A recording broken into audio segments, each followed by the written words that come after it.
The 2010 BP oil spill was the single largest marine oil spill in U.S. history.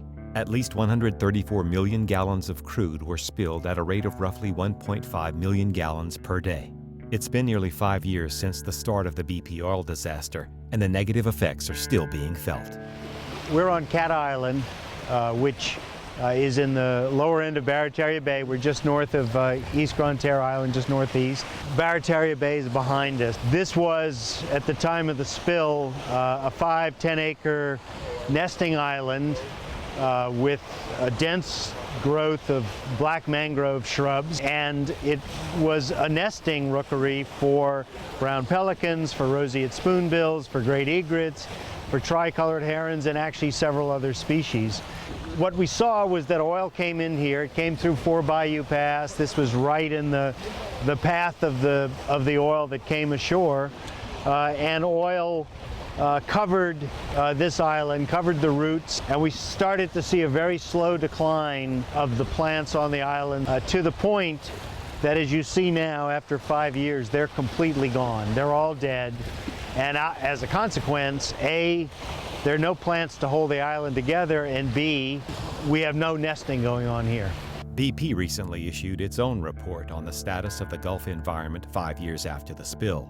In the report, BP argues that the Gulf and coastal shoreline environments have already rebounded from the effects of the spill, but the remnants of Cat Island tell a different story. Certainly, one of their responsibilities as the responsible party will be to remediate the damage to the populations of birds that nested here, to the fish that depend upon a reef like this as part of their ecosystem. How they'll be required to do that remains to be seen, but they will have to offset the damage that was done here. In Louisiana, the oil spill dealt another blow to an area already ravaged by land loss. Since the 1930s, Louisiana has lost nearly 1,900 square miles of land, or an area the size of Delaware. Remember that we have to think about this oil spill in the bigger context of what's going on in coastal Louisiana and indeed in much of the Gulf. And that is that we are losing habitat. And we're losing it at an incredible rate here in Barataria Bay and elsewhere on the Louisiana coast. So when you speed it up like this, when you speed up the process, when you take an island that probably would have lasted 10, 20, 25 more years, and you kill it in 2 or 3 years, then you are shrinking the available habitat in the ecosystem.